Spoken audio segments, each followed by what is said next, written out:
Okay. All right, we got that part down. First of all, Calista and I want to just take a minute and say it is a great honor that we get to work with Dave Bossie, who I think has become the most consequential conservative documentary producer in the country, and he just does a great job, and we really are thrilled to be here. And as he mentioned, we're going to be unveiling for the first time in Washington this afternoon our new film, 9 Days That Changed the World, about Pope John Paul II's visit to Poland.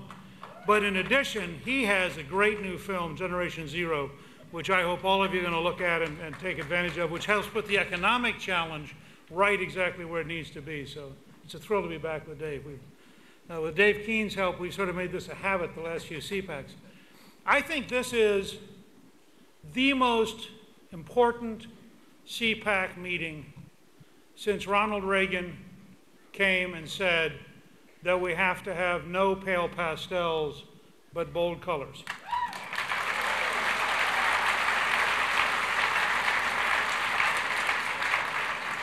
I'm going to shock some of you, because I've thought about what I should talk about. You've had great speakers all week, and this is a tremendous CPAC, and you should feel very good about it. And I've read about things. I know that Marco Rubio had an extraordinary reception here.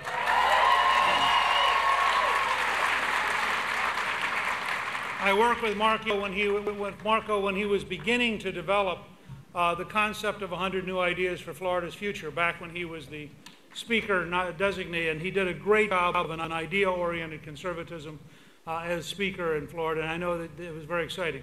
I know that Governor Romney made a powerful case here, and frankly, Governor Romney in his business career created more jobs than the entire Obama cabinet combined, so he could actually talk about it.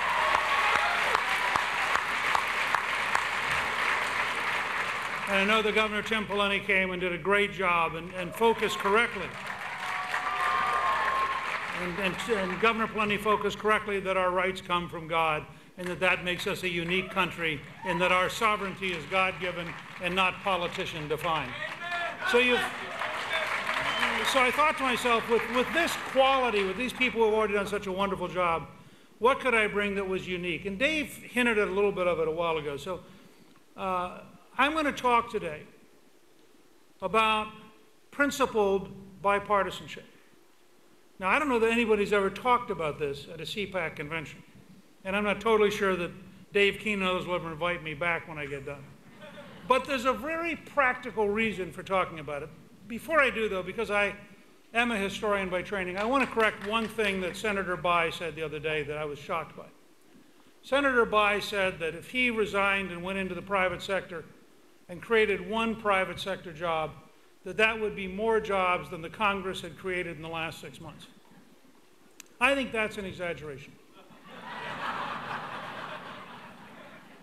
President Obama has created at least 3 jobs I know of. Bob McDonnell,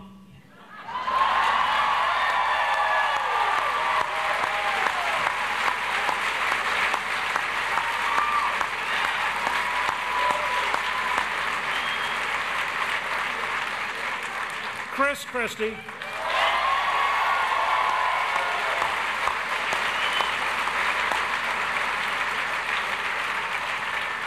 and Scott Brown.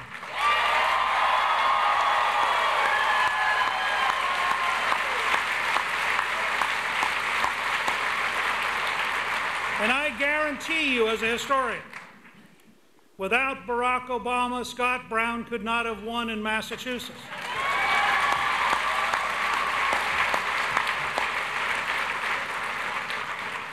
If you get a chance to see the movie that Calista and I did with Dave about President Reagan, Rendezvous with Destiny, you'll see that there's about a 6-minute clip of Jimmy Carter. And it's really a helpful clip because it reminds you that without Jimmy Carter, we might not have gotten Ronald Reagan. Without Ronald Reagan, there would probably still be a Soviet Union. So in a funny kind of way, all of us owe a debt of gratitude to Jimmy Carter for having defeated the Soviet Empire. Similarly, I think tell you that the coming massive conservative majority that will recenter this country decisively for the first time in 70 years would not have been possible without the Pelosi-Reid-Obama machine, which has convinced the country that if the choice is radicalism or conservatism, let's go ahead and defeat the radicals and put the country back on the right track.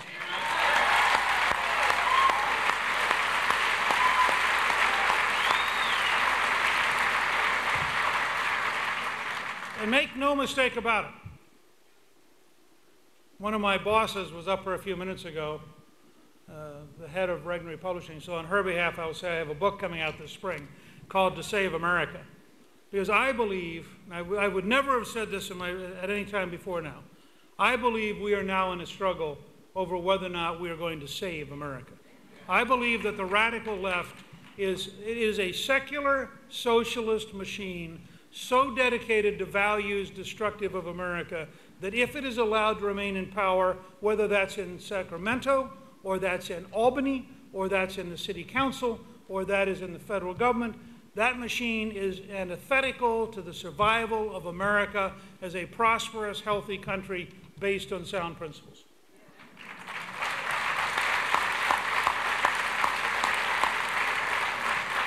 And I believe the most decisive way to defeat this secular socialist machine is to slow the debate down. So I'm going to give you one slogan and 3 questions that I think can frame 2010 and 2012. And then I'm going to talk briefly about how we live through the next 3 years with principled, responsible bipartisanship. The first, I think the most important slogan of the next quarter century that will affect every young person in America is 2 + 2 = 4.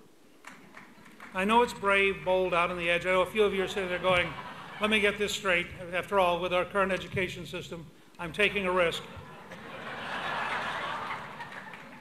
But Callista and I first encountered this. We decided to make the movie about Pope John Paul II going to Poland when we were filming the Reagan film, and with Dave we were in Prague and in Gdansk, and we interviewed Václav Havel and Lech Wałęsa about Reagan, and both of them said the decisive moment shaking the foundations of the Soviet Empire was actually a year and a half before Reagan was elected.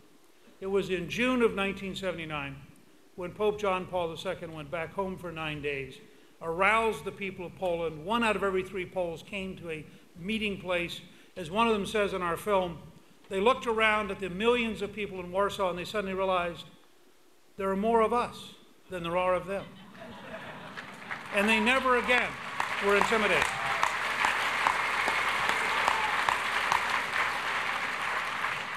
Part of why the Tea Party so deeply threatened the elite media is the Tea Parties look around and suddenly realize there are more of us than there are of them.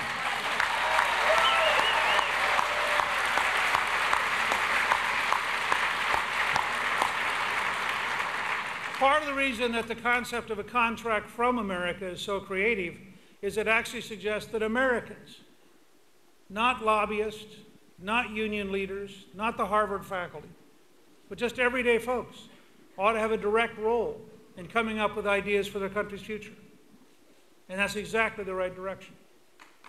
But in the struggle which the Pope helped ignite, for 10 long years, there was a continuing